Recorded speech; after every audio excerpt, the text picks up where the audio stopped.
반갑습니다.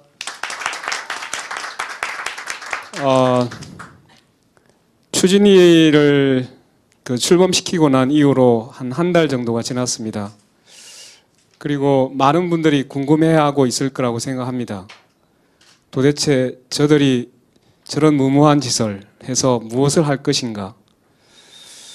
오늘 그 하나의 해법을 던지고자 합니다. 과연 우리 현실 정치에서 그렇게 시민이 주체가 되는 그런 정치혁명이 가능한가? 그런 정치가 가능한가? 라는 물음이었습니다. 그래서 오늘 제가 몇 가지를 이 자리를 빌어서 설명을 드리고자 합니다. 우선 시민혁명당이라는 게 도대체 무엇인가? 그리고 그 혁명이란 말 때문에 사람들이 여러 가지 반응을 보였습니다. 가장 많이 보인 반응 중에 하나는 매우 시원하고 기대된다라는 반응보다는 뭔가 매우 불안하고 또 뭔가 상당히 부담이 된다 이렇게 얘기를 해왔습니다.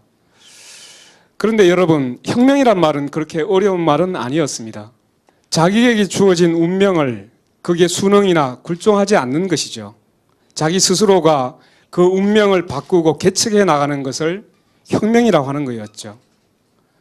결국 시민들이 나서서 시민들이 그 주체가 돼서 주어진 현실을 바꾸어내는 것, 이게 바로 시민혁명인 것이죠. 그래서 시민들이 나서서 주체가 되기 위한 그런 정치를 우리가 해보자는 것이 바로 시민혁명당이라는 이름으로 표현되었던 것입니다.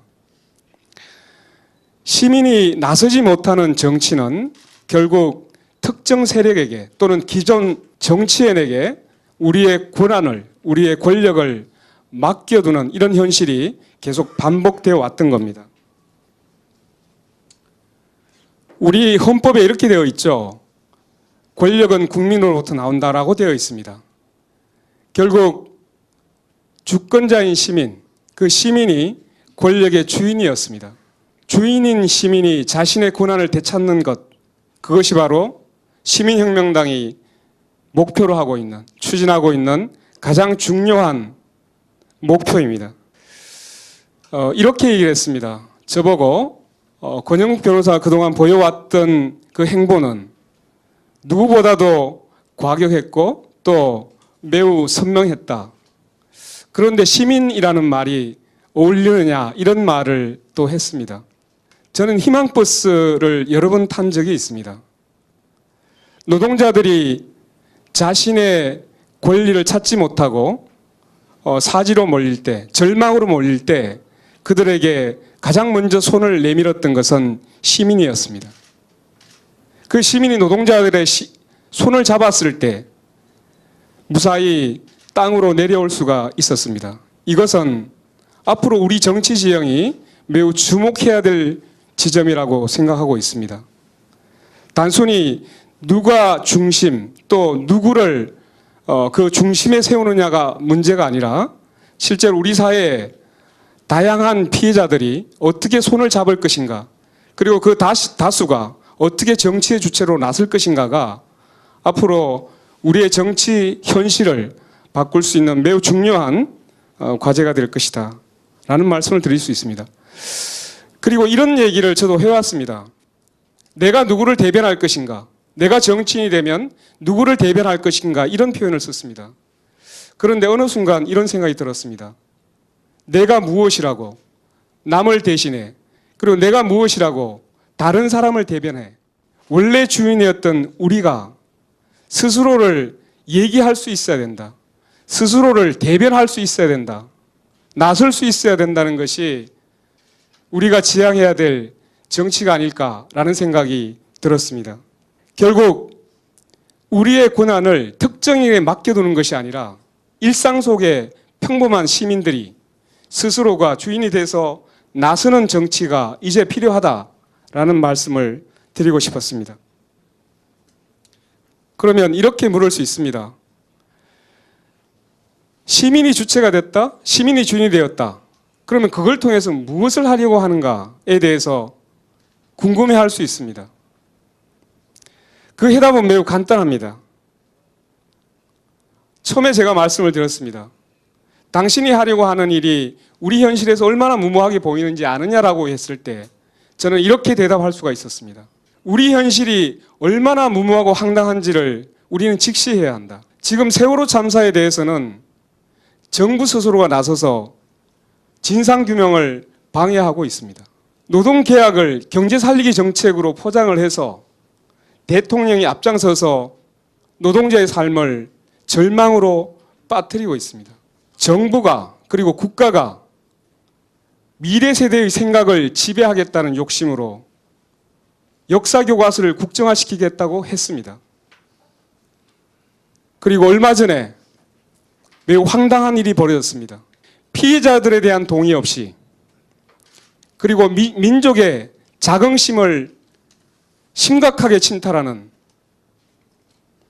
일본군의 위안부 문제에 대해서 면죄부를 주는 합의가 있었습니다. 제가 열거했던 이것이 바로 우리 현실이고 이 현실을 견제하지 못하고 바꿔내지 못하는 이 정치 현실이 얼마나 무모하고 황당합니까? 기존 정치 질서가 기존 정치인들이 이렇게 무모하고 황당한 정치 현실을 바꿔내지 못한다면 우린 새로운 모색이 필요할 때가 되었다고 생각하는데 어떻게 생각하십니까? 대통령이 거리에 나와서 서명을 하겠다고 했습니다. 자신이 강제하고 있던 정책이 국회에서 반대에 부딪히자 자신이 직접 경제인들과 서명을 하고 나섰습니다. 이것은 삼권 분립의 원리라는 민주주의 원리를 대통령이 나서서 정면으로 부정하고 있는 겁니다. 이렇게 무모하고 황당한 현실을 바꾸어내고자 하는 것이 시민혁명당이 추구하는 목표입니다. 그럼 그것을 가능할까? 당신들이 세력이 있느냐? 당신들이 저명한 인사가 있느냐? 이렇게 물을 수 있습니다. 그러나 우리의 역사는 저명한 사람들에 의해서 바꾸어온 건 아닙니다. 생활 속에 있는 시민들이, 각성된 시민들이 바꾸어왔습니다. 각성된 대중들이 바꾸어왔습니다. 저는 각성된 대중의 한 사람이라고 생각하고 있습니다. 제 삶이 전두환 독재치하에서 피 흘리던 현실을 조호하게 되었고 노동 현장에서 수직적인 노동 질서에 대해서 저항했습니다. 그리고 거리에서 광장에서 폭압적인 공권력에 정면으로 마주서 왔습니다. 그러한 대중들이, 그러한 시민들이 우리 주변에는 매우 많이 있고 또 기회를 기다리고 있다고 믿고 있습니다. 그들이 힘을 내면 우리가 서로 손을 잡으면 가능하다고 저는 믿고 있습니다. 자, 그렇다면 지금 기존 정치 질서가 독점하고 있는 이런 정치 현실에서 당신이 얘기하고 있는 그리고 시민혁명당 추진위가 하려고 하는 그 시민의 정치혁명을 어떻게 이루어낼 것인가 궁금해할 것입니다. 저는 이렇게 얘기할 수 있을 것 같습니다. 이제 시민이 정치의 주인이다 라는 시대정신 그리고 수직적인 관계에서 수평적 관계를 가능하게 하는 온라인 정치 플랫폼이 드디어 있다. 우리의 지금 정치 제도와 정치 현실은 15세기 인쇄술에 기초한 것이라고 알고 있습니다. 권력을 특정인에게 위임했던 대의제 민주주의는 이제 4년마다 투표하는 것으로 매우 시민을 정치의 대상으로 만들고 있습니다. 그것은 15세기의 기술에 입각한 것이었을 뿐인데 지금도 우리는 거기에서 벗어나지 못하고 있습니다.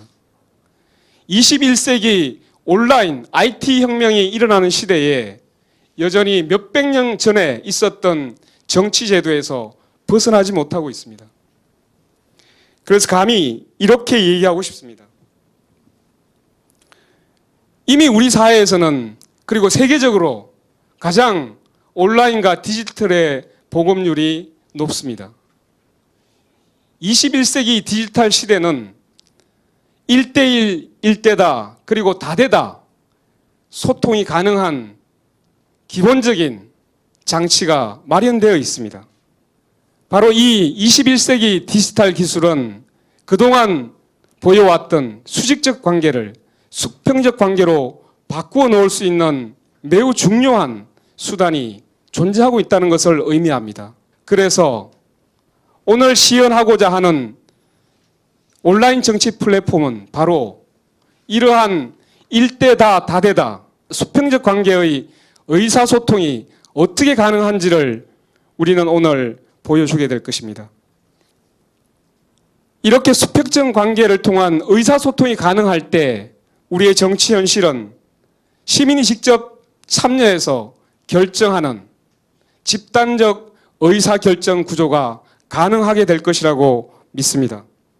온라인 플랫폼은 공론의 장이 되어야 합니다. 그리고 논쟁의 광장이 되어야 합니다. 우리는 쉽게 시골의 장터를 떠올릴 수 있습니다. 시끌벅적한 그곳에서 우리는 서로 정보를 교환하고 다른 사람의 의견을 청취합니다. 그리고 그 정보 속에서 우리는 매우 현명한 선택을 할 수 있습니다. 그리고 그 정책을 많은 사람들의 의사를 반영하고 그들의 결정을 통해서 마침내 시민혁명당의 정책으로 결정될 것입니다.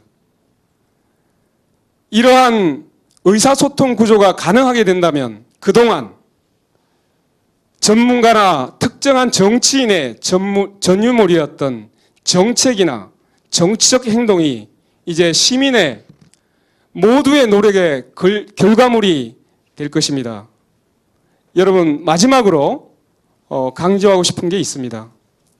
아무리 좋은 정책이라도 내가 참여하지 않은, 내가 관여하지 않은 정책은 내 것이 아닙니다. 그래서 아무리 좋은 정책을 내놓더라도 많은 사람들이 무관심해질 수밖에 없는 구조입니다. 그런데 여기 계시는 분들이 아마 기억하실 겁니다. 내가 쓴 글, 내가 참여한 어떤 것에 대해서는 애정을 가지게 됩니다. 그리고 무관심할 수 없게 됩니다. 바로 온라인 정치 플랫폼과 시민이 주체가 된 무엇인가에 대해서는 더 이상 무관심할 수가 없게 됩니다. 그래서 이렇게 얘기합니다. 시민들이여 참여하라. 시민들이여 격동하라. 그리고 시민들이여 마침내 깨어나라. 이 부조리한 우리의 정치 현실을 우리의 참여로, 시민의 참여로 반드시 바꾸어 나갑시다. 고맙습니다.